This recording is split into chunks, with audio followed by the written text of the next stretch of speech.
Bon, le logiciel, normalement, l'utilité d'utiliser un logiciel, c'est vraiment, il y a beaucoup de bienfaits si on utilise un logiciel. Pourquoi? Pourquoi, à votre avis, utiliser un logiciel est trop bénéfique pour une entreprise? Pourquoi, à votre avis? Vous pouvez m'écrire ou bien lever votre main, c'est pas grave.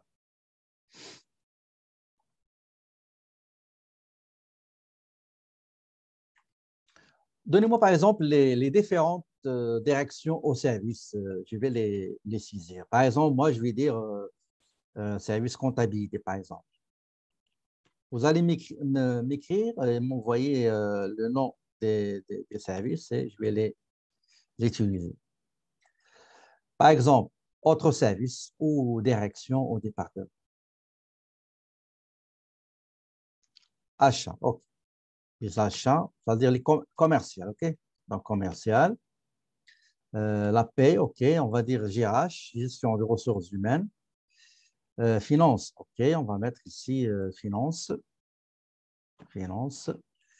Marketing, OK. On va mettre marketing, d'accord. On va mettre marketing.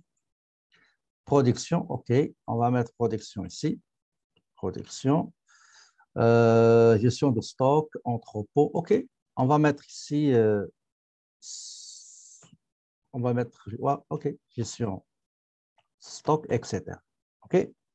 Donc, nous avons ces entités qui composent l'organigramme de l'entreprise. D'accord? Le comptable, il travaille avec un logiciel, par exemple, logiciel comptable. Le commercial, il travaille avec un logiciel comptable. La gestion des ressources humaines travaille aussi avec un logiciel de ressources humaines. Les finances travaillent aussi avec un logiciel des finances. Marketing, on va dire comme le commercial, ben on va mettre logiciel commercial. Logiciel commercial. Ça, c'est commercial ici. Commercial. La production, il travaille avec des logiciels techniques, par exemple. Je ne sais pas le nom, mais on va dire technique.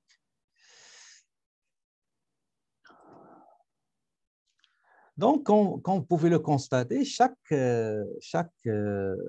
entité travaille avec un logiciel. Je vais donner un exemple. On va prendre le cas de la chaîne commerciale. Souvent, je crois que j'en ai déjà parlé en comptabilité 2 et aussi au cours projet en comptabilité.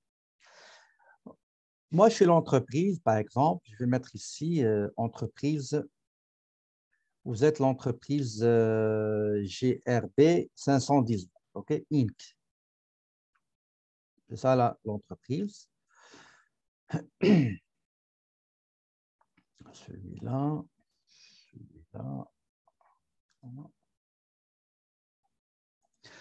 Donc, cette entreprise-là, elle est composée par pas mal de services, y compris comptabilité, etc.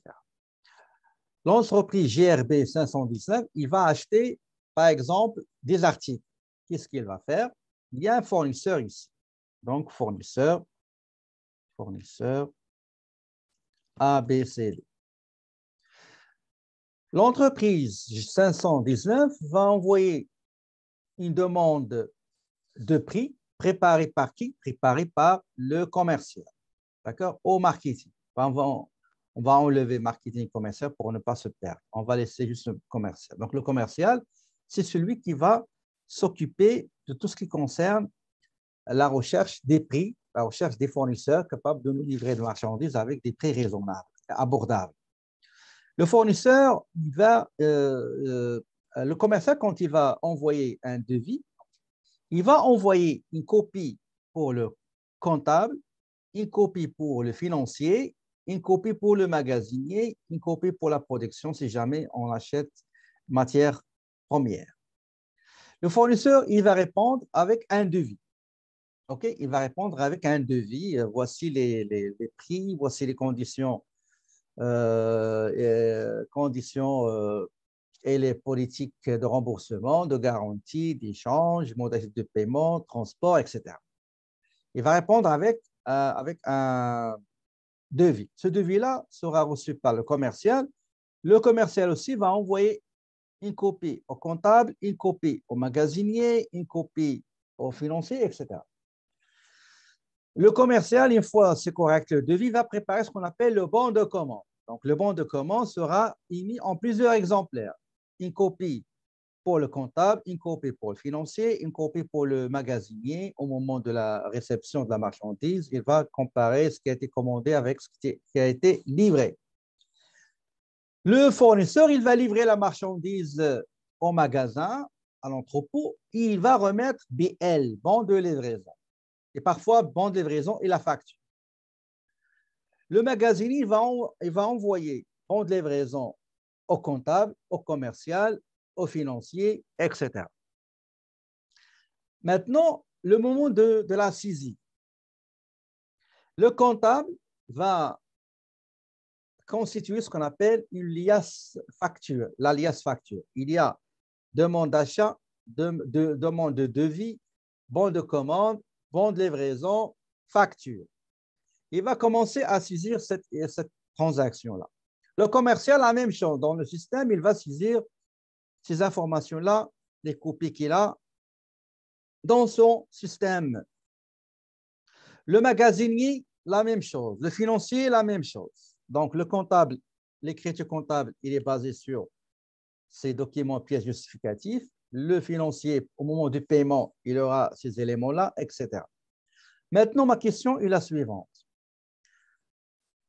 Dans ce processus-là, des échanges des documents et d'enregistrement du contenu des documents et pièces, qu'est-ce que vous remarquez? Quelles sont vos remarques? Le système de gestion intégré, on va le mettre ici à l'intérieur. OK? SGI. Excusez-moi. SGI, c'est système de gestion intégré.